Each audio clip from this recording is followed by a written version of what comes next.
महत्त्वाची बातमी आहे बारामती पोटनिवडणुकीसंदर्भात आमदार रोहित पवार हे हर्षवर्धन सपकाळ यांना भेटायला गेलेले आहेत।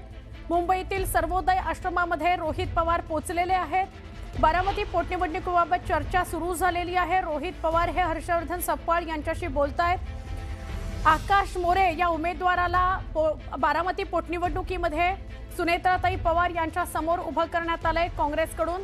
काँग्रेसने अजून माघार घेतलेले नाही। आजचा शेवटचा दिवस आहे, त्यामुळे या भेटीने काही सफल चर्चा होते का हे बघणं महत्त्वाचं आहे। आज दिवसभरामध्ये बारामती पोटनिवडणुकीत काही वेगळ्या घडामोडी घडतात का, काँग्रेसकडून माघारीच्या घडामोडी घडतात का हे बघणं फार फार महत्त्वाचं ठरणार आहे।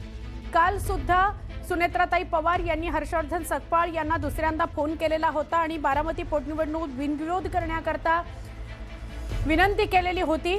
त्या पाठोपाठ आज शरदचंद्र पवार पक्षाचे आणि अजित पवार यांचे निकटवर्तीय त्यांचा पुतण्या रोहित पवार हे हर्षवर्धन सपकाळ यांना भेटायला गेलेले आहेत। आता या दोघांमध्ये चर्चा सुरू आहे, त्याचे एक छायाचित्र समोर आलंय। एक्सक्लुझिव्हली न्यूज 18 मराठीवर हे छायाचित्र तुम्ही बघताय। या दोघांमध्ये अजूनही संवाद सुरू आहे।